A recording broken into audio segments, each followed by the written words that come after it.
Welcome to this exclusive audiobook of Building Materials. नमस्कार और इस गहन चर्चा में आपका स्वागत है। पिछली बार हमने सीमेंट के अंदर झांका था, उसके मुख्य घटक क्या हैं, वो बोग्स कंपाउंड्स क्या करते हैं, बनता कैसे है सीमेंट। हाँ, और कुछ शुरुआती टेस्ट भी देखे थे। हाँ, जैसे फाइननेस, स्पेसिफिक ग्रेविटी, कंसिस्टेंसी और वो सेटिंग टाइम वाला टेस्ट। बिल्कुल। वो एक तरह से सीमेंट की बेसिक पहचान थी। आज हम थोड़ा और आगे बढ़ेंगे और सीमेंट के कुछ और जरूरी गुणों पर फोकस करेंगे, जैसे कि खासकर उसकी ताकत मतलब स्ट्रेंथ और साउंडनेस। हाँ, मतलब आयतन की स्थिरता। हाँ, बिल्कुल। Volume stability. और साथ में कुछ स्पेशल टाइप के सीमेंट भी देखेंगे जिनकी अपनी खासियतें होती हैं। अच्छा, तो आज का एजेंडा क्लियर है। इन टेस्ट्स के पीछे का साइंस और जो नंबर्स आते हैं उनका मतलब समझना। बिल्कुल। और ये जानना कि किस काम के लिए कौन सा सीमेंट फिट बैठता है। ठीक है, तो चलिए शुरू करते हैं। सबसे पहले सीमेंट की जान, उसकी ताकत, स्ट्रेंथ। कैसे नापते हैं इसे? देखिए, ताकत सबसे इंपॉर्टेंट है। दो मेन तरीके हैं, एक है कंप्रेसिव स्ट्रेंथ टेस्ट, दबाव झेलने की ताकत। हाँ, और दूसरा है टेंसाइल स्ट्रेंथ टेस्ट, खिंचाव वाला। कंप्रेसिव स्ट्रेंथ टेस्ट के लिए ये IS 4031 पार्ट 7 में दिया है। हमें पहले वो कंसिस्टेंसी टेस्ट वाला पी चाहिए होता है। हाँ, वो स्टैंडर्ड कंसिस्टेंसी वाला पानी याद है। तो यहाँ हम क्या करते हैं, सीमेंट और स्टैंडर्ड रेत लेते हैं, N और सैंड 1.3 के रेशियो में। 1 भाग सीमेंट, 3 भाग रेत। जी, और पानी कितना डालना है उसके लिए फॉर्मूला है P/4 + 3%। P/4 + 3%। हाँ, P/4 + 3%। ये परसेंट होता है सीमेंट और रेत के टोटल वजन का, by weight of total cement plus sand. अच्छा। इस मोटार को फिर हम क्यूब मोल्ड्स में भरते हैं। हाँ, बिल्कुल। आमतौर पर वो 70.6 mm वाले क्यूब्स होते हैं। ठीक है, मोटा बनाया, क्यूब में भरा, फिर 2 लेयर्स में भरते हैं और हर लेयर को वाइब्रेटिंग मशीन पर कॉम्पैक्ट करते हैं 2 मिनट तक, ताकि हवा ना रहे। वाइब्रेशन से। ओके। फिर इनको नम जगह पर रखते हैं 24 घंटे। फिर मोल्ड से निकालकर पानी में डाल देते हैं क्यूरिंग के लिए। पानी में डुबोकर रखते हैं। कितने दिन? टेस्ट के हिसाब से 3 दिन, 7 दिन, 28 दिन। जब टेस्ट करना हो, क्यूब पानी से निकालते हैं और UTM मशीन पर रखते हैं, यूनिवर्सल टेस्टिंग मशीन। मशीन धीरे धीरे लोड बढ़ाती है एक फिक्स्ड रेट पर, 35 mm² मिनट। अच्छा, एक स्पीड से। हाँ, जब तक क्यूब टूट ना जाए।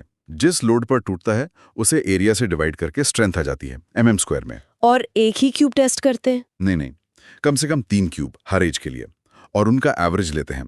उनकी स्ट्रेंथ में बहुत ज्यादा फर्क नहीं होना चाहिए, +15% से ज्यादा नहीं। तो मतलब सीमेंट की स्ट्रेंथ टाइम के साथ बढ़ती है।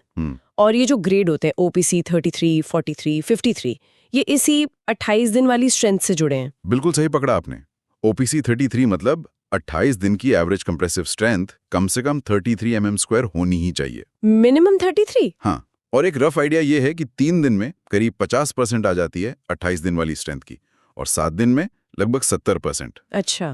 तो OPC 33 के लिए 3 दिन में करीब 16-17। हाँ, IS कोड कहता है 3 दिन में > 16 mm², 7 दिन में > 22 mm² और 28 दिन में तो > 33 mm²। ये तो बड़े काम के नंबर हैं। और वो दूसरा टेस्ट, टेंसाइल स्ट्रेंथ? हाँ, टेंसाइल स्ट्रेंथ। देखिए, कंक्रीट खिंचाव में वैसे भी कमजोर होता है। हाँ, वो तो स्टील संभालता है। बिल्कुल, पर फिर भी एक आइडिया होना चाहिए।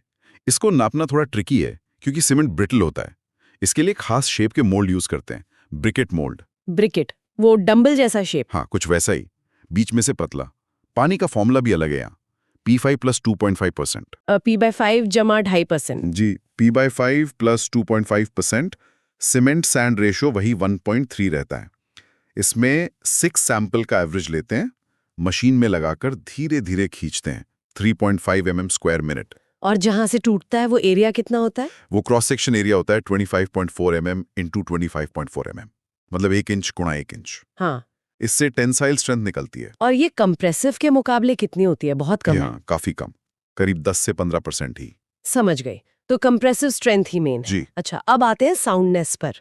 ये क्या भला है? साउंडनेस मतलब सीमेंट की वॉल्यूम स्टेबिलिटी।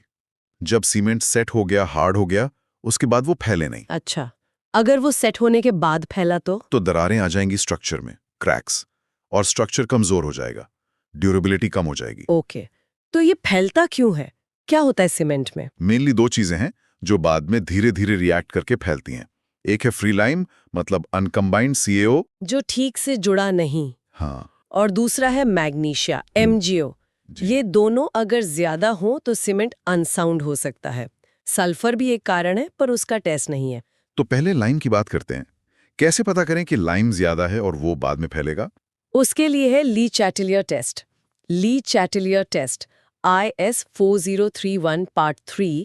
इसमें एक पीतल का छोटा सा सिलेंडर होता है, स्प्लिट सिलेंडर। फटा हुआ सिलेंडर। हाँ, 30 mm डाया, 30 mm हाइट, और उसमें एक 0.5 mm का स्प्लिट होता है और 2 लंबी सुइयां लगी होती हैं। ठीक है। इसमें हम सीमेंट का पेस्ट भरते हैं, पानी लेते हैं 0.78 p, स्टैंडर्ड कंसिस्टेंसी से थोड़ा कम। 0.78 p। हाँ, पेस्ट भरकर ऊपर नीचे ग्लास प्लेट लगाकर इसे 24 घंटे पानी में रखते हैं, 27 से 32 डिग्री सेल्सियस पर। नॉर्मल पानी में? जी। फिर उन सुइयों के सिरों के बीच की दूरी नापते हैं। मान लीजिए ये x है। ओके। पहली रीडिंग x। फिर इसी पूरे सेटअप को पानी में रखकर उबालते हैं 3 घंटे तक। उबलते पानी में? क्यों? ये जो उबलता पानी है, ये बचे हुए फ्री लाइम को जल्दी से हाइड्रेट करके फैला देता है। एक्सेलरेटेड टेस्ट है ये। अच्छा, जल्दी पता चल जाता है। हाँ, ठंडा होने के बाद फिर से सुइयों के बीच की दूरी नापते हैं। मान लीजिए ये y है। दूसरी रीडिंग y। तो फैलाव हुआ y-x। ओपीसी सीमेंट के लिए ये 10 mm से ज्यादा नहीं होना चाहिए। 10 मिलीमीटर, ठीक है। और ये टेस्ट सिर्फ लाइम के लिए है? हाँ, ये खास तौर पर लाइम वाला फैलाव ही पकड़ता है, मैग्नीशिया वाला नहीं। तो अगर मैग्नीशिया भी हो तो वो कैसे पता चलेगा? उसके लिए है ऑटोक्लेव टेस्ट। ऑटोक्लेव टेस्ट ये भी IS 4031 पार्ट 3 में है। ये लाइम और मैग्नीशिया दोनों की वजह से होने वाला टोटल फैलाव नापता है। अच्छा, ये दोनों को कवर करता है। हाँ, इसमें हम सीमेंट पेस्ट की एक लंबी बार बनाते हैं, छड़ 25 mm गुणा 25 mm गुणा 282 mm साइज की। इसे रखते हैं ऑटोक्लेव में। ये एक तरह का हाई प्रेशर स्टीम ओवन होता है। प्रेशर कुकर जैसा? समझ लीजिए, इसमें स्टीम प्रेशर बढ़ाते हैं 21 kg सेंटीमीटर स्क्वायर तक और 3 घंटे रखते हैं। ये हाई प्रेशर और टेम्परेचर किसी भी होने वाले फैलाव को बहुत तेजी से करा देता है। ओके। फिर बार को ठंडा करके उसकी लंबाई में कितनी बढ़ोतरी हुई वो नापते हैं। ओपीसी के लिए ये बढ़ोतरी 0.8% से ज्यादा नहीं होनी चाहिए। ओरिजिनल लेंथ का? हाँ। 0.8%। 0.8%। ये ज्यादा स्ट्रिक्ट लग रहा है। हाँ, ये ज्यादा भरोसेमंद भी माना जाता है। ठीक है, तो ये हो गए फिजिकल टेस्ट्स, स्ट्रेंथ और साउंडनेस। क्या केमिकल बनावट पर भी कोई लिमिट्स है? मतलब सीमेंट में क्या कितना होना चाहिए? हाँ, बिल्कुल है। IS कोड केमिकल कॉम्पोजिशन के लिए भी लिमिट्स देता है। OPC 33 के लिए कुछ मेन याद रखने वाली चीजें हैं। बताइए। एक होता है लाइम सैचुरेशन फैक्टर, LSF। ये 0.66 से 1.02 के बीच होना चाहिए। ये लाइम की मात्रा को कंट्रोल करता है। ओके। मैग्नीशिया MgO, वो 6% से कम होना चाहिए। By weight 6%। ठीक है। टोटल सल्फर SO3 के रूप में वो 3.5% से कम। 3.5%। लॉस ऑन इग्निशन LOI वो 5% से कम। ये दिखाता है कि सीमेंट कहीं हवा से मॉइस्चर तो नहीं पकड़ गया। अच्छा, स्टोरेज की क्वालिटी बताता है। हाँ, और एक होता है इनसॉल्युबल रेजिड्यू IR, वो भी 5% से कम। ये अशुद्धियां हैं। तो ये केमिकल लिमिट्स भी जरूरी है क्वालिटी के लिए? बहुत जरूरी हैं। चलिए एक बार फिर से दोहराते हैं OPC 33 ग्रेड के मेन फिजिकल आंकड़े। Quick recap. जरूर। Fineness, specific surface area, Blaine's method से minimum 225 metre square kg। Soundness, Le Chatelier में 10 mm से कम एक्सपेंशन, ऑटोक्लेव में 0.8% से कम expansion. Fineness 225, Le Chatelier 10, autoclave 0.8। ठीक है। Setting time, initial setting time minimum 30 minute, final setting time maximum 600 minute यानी 10 घंटे। कंप्रेसिव स्ट्रेंथ nmm स्क्वायर में 3 दिन पर ग्रेटर दैन 16, 7 दिन पर ग्रेटर दैन 22 और 28 दिन पर greater than 33। Initial 30, final 600। Strength 16, 22, 33। Got it. ये नंबर्स वाकई याद रखने लायक हैं। हाँ, ये क्वालिटी चेक के लिए बेसिक बेंचमार्क है। द इंग्लिश, ये नंबर्स याद रखना इंपॉर्टेंट है कंस्ट्रक्शन क्वालिटी के लिए। बहुत बढ़िया। तो ये तो हो गई स्टैंडर्ड OPC की बात। लेकिन जैसा आपने शुरू में कहा था, कभी-कभी हमें कुछ खास चाहिए होता है। हाँ, स्पेशल नीड्स के लिए स्पेशल सीमेंट। जैसे मान लीजिए काम जल्दी खत्म करना है। उसके लिए है rapid hardening cement, RHC, IS code 8041। Rapid hardening, जल्दी हार्ड होने वाला। बिल्कुल। ये OPC के मुकाबले जल्दी स्ट्रेंथ गेन करता है। क्यों? क्योंकि इसमें C3S ज्यादा होता है। वही कंपाउंड जो शुरुआती स्ट्रेंथ देता है। एग्जैक्टली।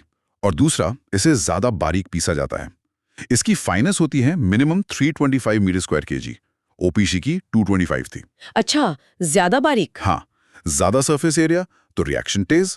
नतीजा यह है कि इसकी एक दिन की स्ट्रेंथ ओपीसी की 3 दिन की स्ट्रेंथ के बराबर होती है, लगभग 16 न्यूटन पर मीटर स्क्वायर। एक दिन में? वाह।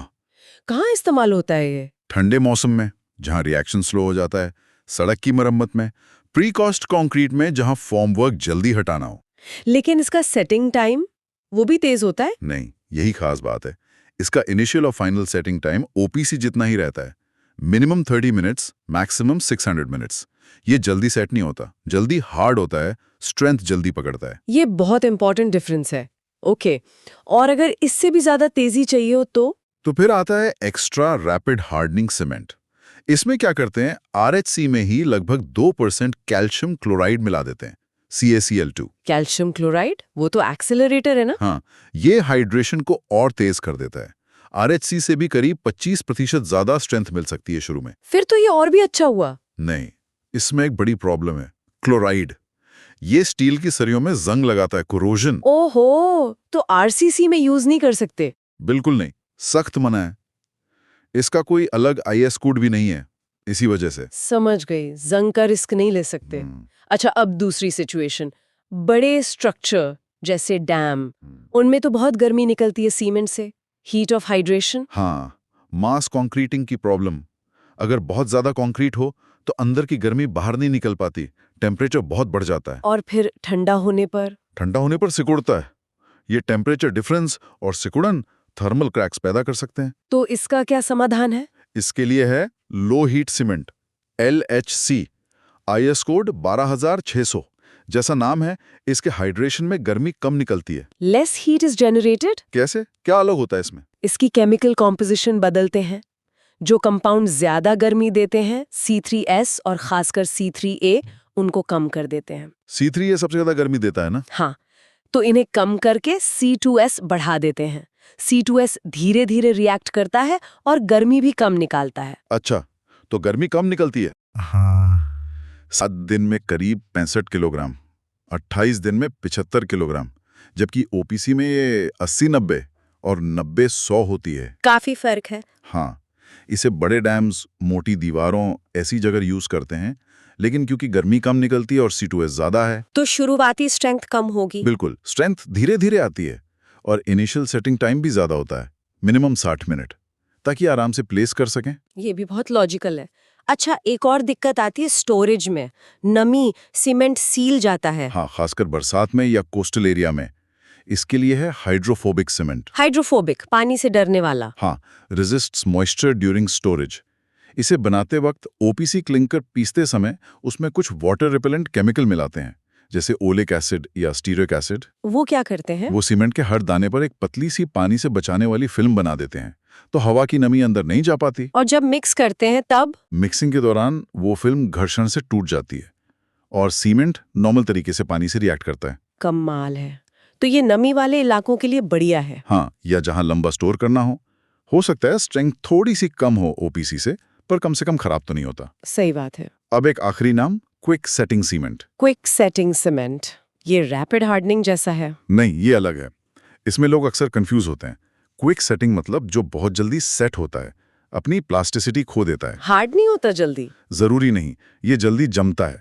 इसे बनाने के लिए जिप्सम बहुत कम या बिल्कुल नहीं डालते। अच्छा, जिप्सम तो रिटार्डर है, सेटिंग स्लो करता है। हाँ, तो उसे हटा दिया तो सेटिंग फास्ट हो गई। कभी कभी एल्यूमिना भी थोड़ा ज्यादा रखते हैं।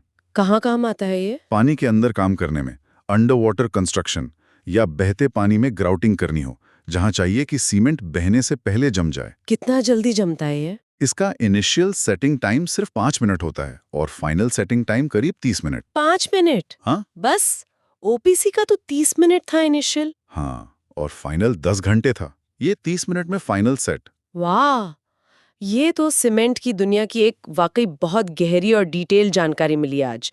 Strength test, soundness test, Le Chatelier, autoclave, और फिर ये सारे special cement, rapid hardening, low heat, hydrophobic, quick setting. बाप रे। हाँ, हर एक की अपनी कहानी, अपने नंबर्स, अपनी जरूरतें हैं। तो सार यही है कि भैया कौन सा सीमेंट कहाँ लगाना है ये जानना बहुत जरूरी है। सिर्फ ओपीसी बोल देने से काम नहीं चलता है। So what does this all mean? बिल्कुल, यही टेक अवे है। इन गुणों को समझना, स्ट्रेंथ कैसे बढ़ेगी, गर्मी कितनी निकलेगी, सेटिंग टाइम क्या है, वॉल्यूम स्टेबल रहेगा या नहीं, और इनके टेस्ट्स, उनकी लिमिट्स, ये सब पता हो तो सही चुनाव कर सकते हैं। What's fascinating here is कैसे बस थोड़ा सा केमिकल कॉम्पोजिशन या पिसाई बदलकर हम सीमेंट के गुण बदल देते हैं। हाँ, ये वाकई दिलचस्प है। डैम के लिए अलग, सड़क के लिए अलग, पानी के अंदर के लिए अलग। बिल्कुल। मैस कंक्रीट के लिए लो हीट सीमेंट, जल्दी काम खत्म करना है तो रैपिड हार्डनिंग सीमेंट। तो अब हमने ये सब समझ लिया। जाते जाते हमारे श्रोताओं के लिए कोई ऐसा विचार, कोई सवाल छोड़ना चाहेंगे आप, जिस पर वो और सोच सकें? हाँ, एक सवाल मेरे मन में भी आता है। This raises an important question. हमने ये देखा कि सीमेंट के गुण कैसे मापते हैं, कैसे बदलते हैं, पर हमने ये नहीं पूछा कि क्यों। क्यों? मतलब मॉलिक्यूलर लेवल पर क्या हो रहा है।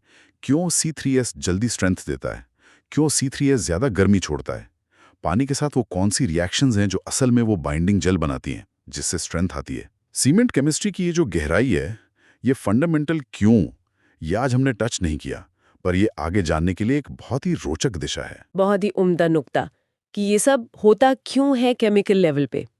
इस पर जरूर सोचा जा सकता है। इस बहुत ही ज्ञानवर्धक और दिलचस्प चर्चा के लिए आपका बहुत बहुत धन्यवाद। Thank you.